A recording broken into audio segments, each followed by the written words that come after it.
Couples often ask me, what's the most important way to communicate with their spouse?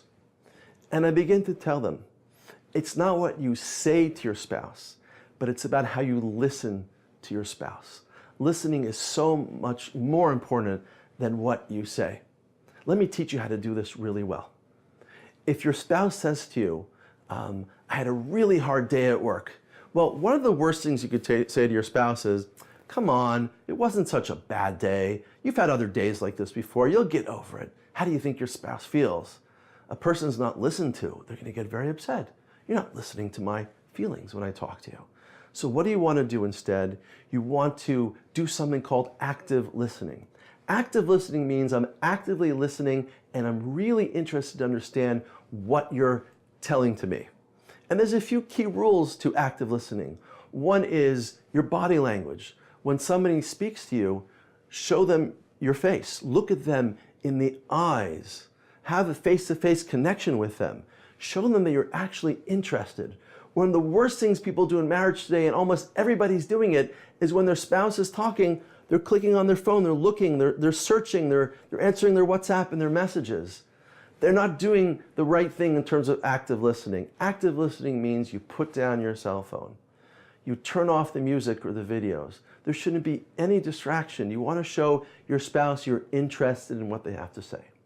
The second rule of active listening is paraphrasing what they're saying to you and reflecting back to them what they said to you. So in this case, when the wife said, I had a really hard day at work today, and I'm really upset at my boss, you want to reflect. You say, I heard you had a really hard day at work today and you're really upset at your boss. Can you tell me more about what happened today? And believe it or not, some people say it sounds funny, but it really works with other people. When you deeply listen to what they have to say, they feel heard by you. And if you don't understand what they're saying, that's okay. Just ask them, I'm trying to understand what really happened at work today. Tell me more. I don't really get how you're feeling. Can you explain to me more what happened to you? And when you give a person a chance to express their feelings, what you've developed is a long-term feeling that you're really interested in that other human being. Some people think that communication is all about getting something. You know, I want something to eat, so could you make me something to eat?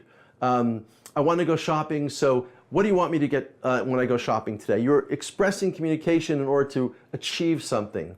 Let me suggest to you something very different. Communication in marriage is not about getting anything.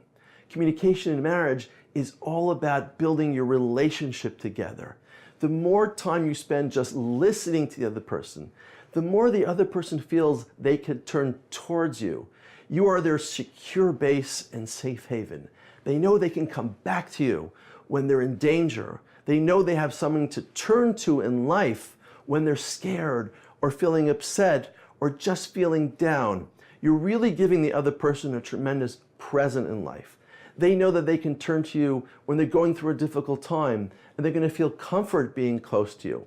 And when someone likes talking to you, they're going to talk to you over and over and over again. There's always going to be a connection with the two of you. You're always going to experience a deep attachment, and it all begins not by speaking, but first by listening to your spouse. Welcome to this new series on Hidabrut called Marriage Matters. My name is Rabbi Schonbuch, and I'm a licensed marriage and family therapist based in New York and around the world via Skype.